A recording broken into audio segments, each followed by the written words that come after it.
Hello students, welcome to SK Biology.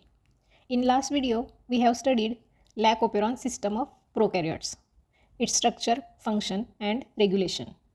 So, we know that Lac-Operon is inducible operon. It can be active only in presence of inducer, that is lactose sugar. Lac-Operon model synthesizes Lac repressor protein, and this Lac repressor acts as a negative regulator, making Lac-Operon inactive in absence of lactose sugar. Now the question is, in normal condition Lac-Operon is working fine, but how mutation in Lac gene affect Lac-Operon system, which we will discuss in this video. Before going into details, we should know what is mutation. Mutation is permanent and heritable change in nucleotide sequence of DNA, which may affect single gene, a part of chromosome, or whole chromosome. These mutations can be deletion of nucleotide, addition of stop codon, substitution of nucleotide, or insertion of nucleotide.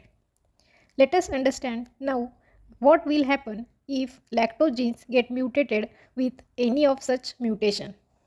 We will study all genes one by one. Let us start with Lac-I mutation.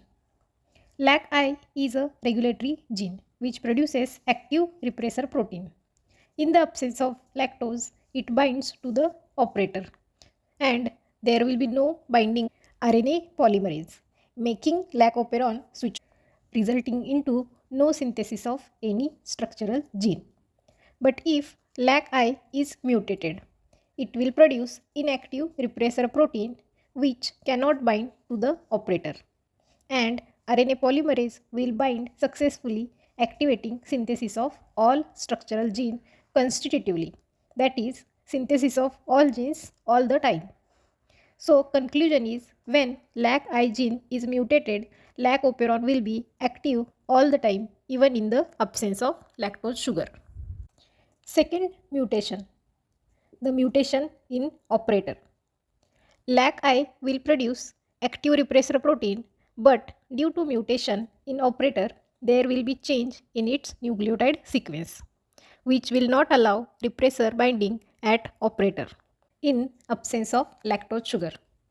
So, operator site will be available for polymerase binding, resulting into synthesis of all structural genes all the time. So, mutated operator will make Lac-Operon constitutive, even in the absence of lactose sugar.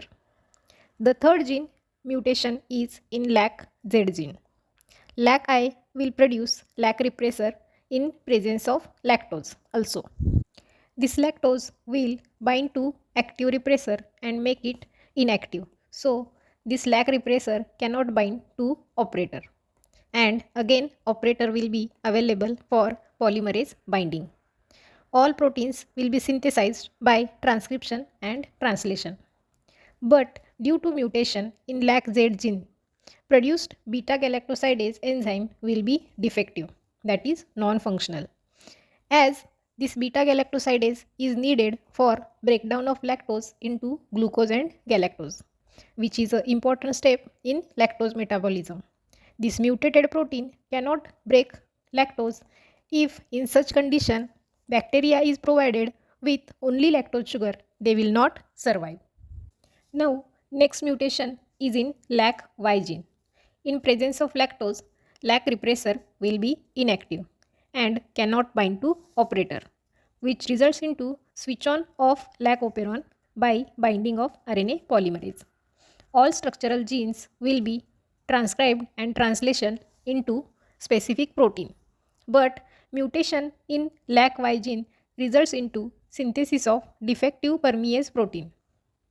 This mutated permease cannot pass lactose sugar inside cell. So, without active permease, bacteria cannot utilize lactose present in the medium. In such case, if lactose is the only sugar provided, bacteria will not survive. The last mutation is in Lac-A gene. In this case, function normally. In presence of lactose, they will synthesize all lactose metabolizing proteins. Beta-galactosidase and permease is active, and perform their function well.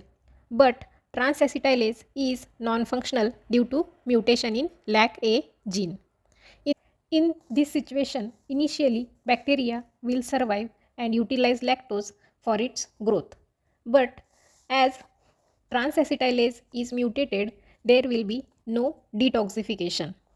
So, due to increased toxicity, eventually bacteria will die. So, this is all about how mutation of genes affect regulation in Lac-Operon.